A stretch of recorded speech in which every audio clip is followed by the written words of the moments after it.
Départ de Tanjore en direction de Chettinad, destination Madurai. Visite d'une école. C'est une école privée. Les Indiens parlent deux langues. Leur langue maternelle, ici au Tamil Nadu, c'est le tamoul. Et la langue officielle est l'anglais. Tous les Indiens l'apprennent très tôt à l'école. C'est la seule langue qui sera comprise dans toute l'Inde. Je la porte ici ?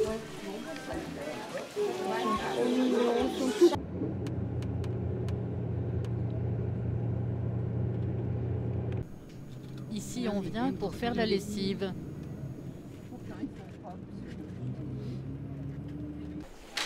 Visite d'une fabrique traditionnelle de tissus.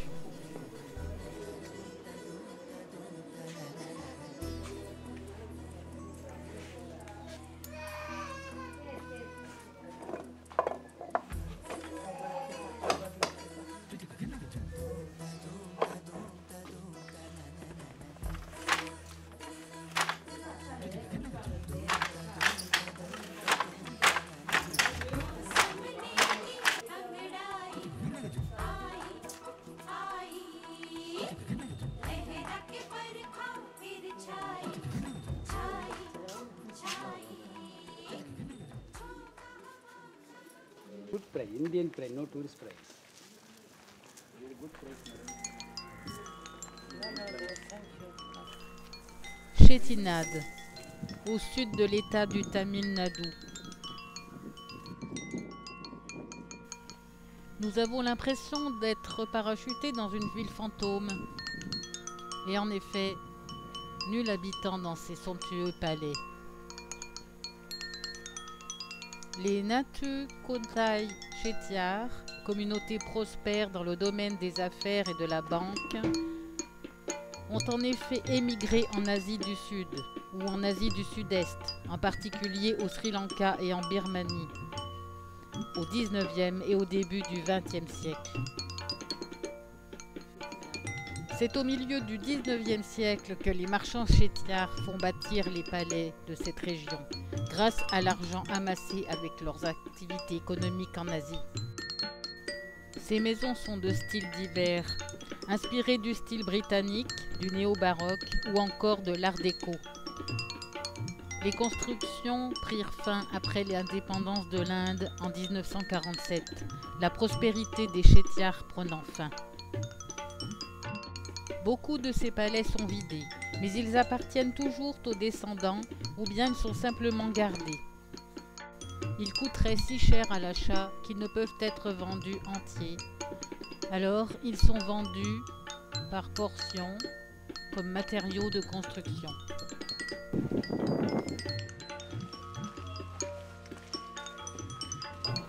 Visite de la maison d'un banquier.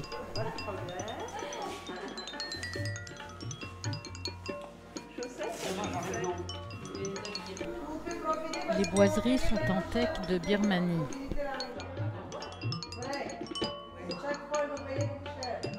C'est pas compris dans le forfait.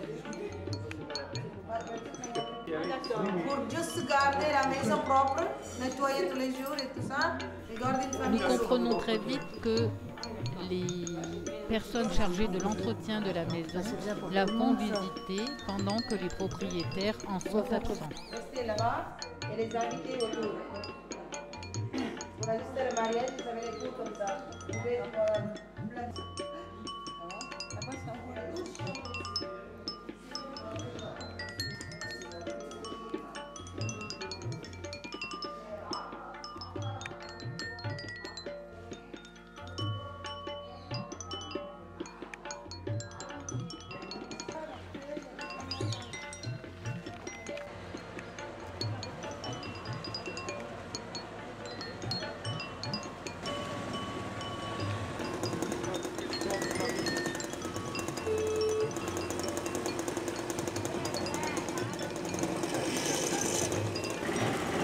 Les bouteilles de gaz sont offertes par l'État sur présentation du livret de famille. Déjeuner dans un ancien club de jeux pour hommes et démonstration de la cuisine typique du Chétinad. En guise d'assiette, nous avons une feuille de bananier.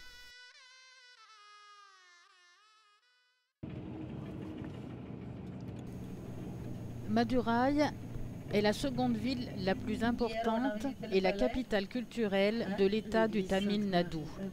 Madurai est une des villes les plus anciennes de l'Inde et figure parmi les plus vieux centres urbains continuellement habités au monde.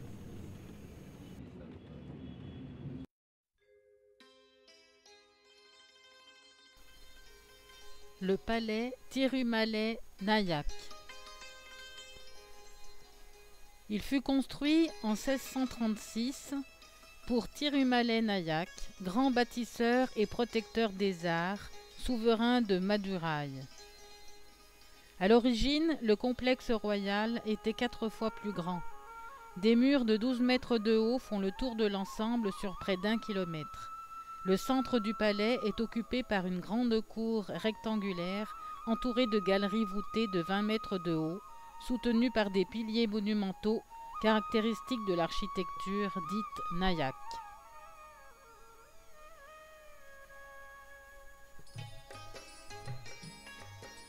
Le fils de Tirumalai Nayak, Shokanatha Nayak, détruisit en partie le palais pour utiliser les bijoux et les sculptures de bois précieux dans son propre palais de Tiruchirappalli.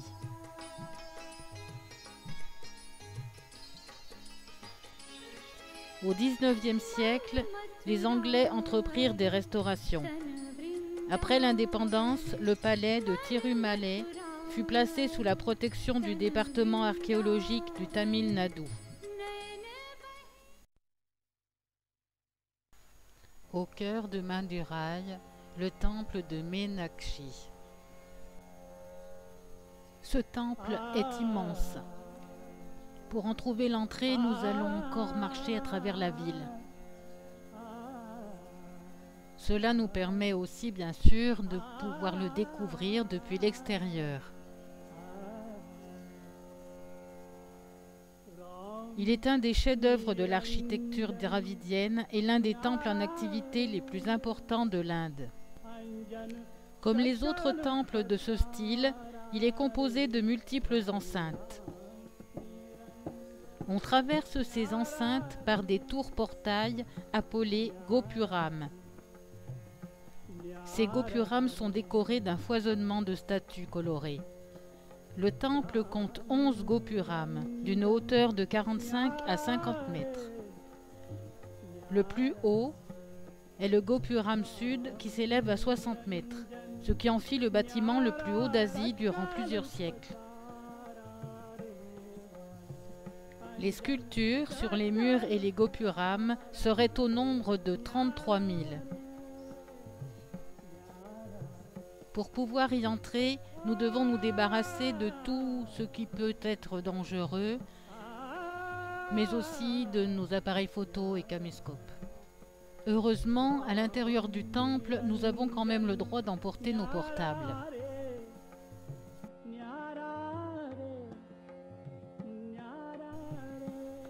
Il est consacré à Meenakshi, un avatar de la déesse hindoue Parvati, l'épouse de Shiva, ainsi qu'à Shiva sous sa forme Sundareshvara, le beau seigneur.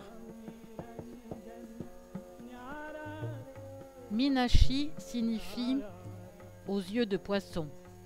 Le mot est dérivé des mots Meena, poisson, et Akshi, yeux. Meenakshi est une des rares déesses hindoues à avoir un temple majeur qui lui soit consacré. De plus, dans la plupart des temples de Shiva, c'est Shiva qui en est le dieu principal. Ce temple a été construit à l'initiative de Veshvanatha et les travaux ont duré de 1560 à 1680. Mais la majeure partie s'est déroulée entre 1623 et 1660 à l'initiative de Nayak Tirumalai. Pourtant, ce temple est important pour la civilisation tamoule et figure dans sa littérature depuis l'Antiquité. Ce temple attire 15 000 visiteurs par jour et 25 000 les jours de fête.